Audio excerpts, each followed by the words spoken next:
लगाण वर्षा कारणरू होगुली जाइथिबा कांथ हठात भुसुड़ी पड़िबारु सेठारे बसिथिबा जणे व्यक्ति अति गुरुतर होइछन्ति। आउ अन्य जणे सामान्य आहत होइथिबा बेले गोटिए छेली मध्य आहत होइथिबा जणा पड़िछि।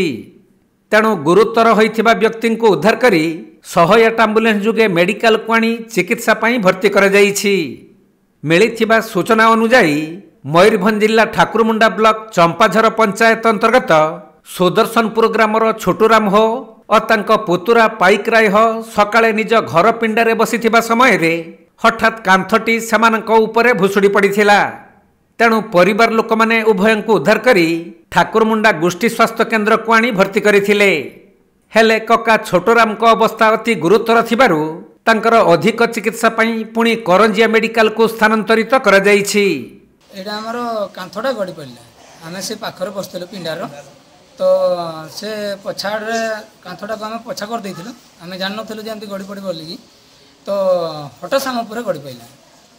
जे आसी जन तांको ना हला मो काका सिए छोटाराम हो ता कोन है तांकर गुड़ भांगी जाइछि आ अंटारे भी सेडा फुली जाइछि। सेडा आमे कहि पारिबु नै सेडा कोन हैछि। सर कहउतले टिके एक्सरे करे बोली कहउतले। एबे एठी रखिबे ना अलगा मेडिकल ना एडू सर कहले करंजिया नै जांतो बोली कहले। एबे करंजिया जेवा पई सर भी कहिसंती आ सेते एबे गाडी भी आछि। आ कोन क्षति हैछि आ गुडा हमर छडी गुटे थिला से हम कतरे तार भी अंटारे पास पड़ जाइछि। से भी उठी पारुनी। आ घर के नथले से आ सेठी थिले जे समान टिके साइड रे थिले अलगा साइड रे थिला। आमे जोडा गडिला से पाखरे किनी आमे बसथिले। की घर होतला सेडा आमे इटारे गडी दिलु किंतु माटी गारा थिला। उपटा छत ना ना सेडा हमरो ये कुटा घर छणा छणी हे जाइछि। सेठी किछि पानी बा गडा गडी किछि होउ नै।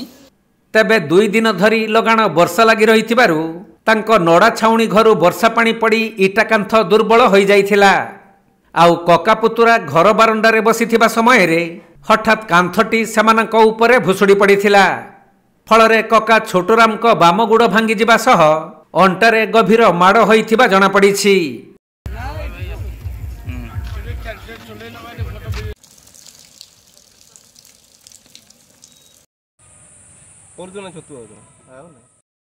मयूरभंज जिला करंजियारू सचिदानंद पलईंक रिपोर्ट कोणार्क लाइव।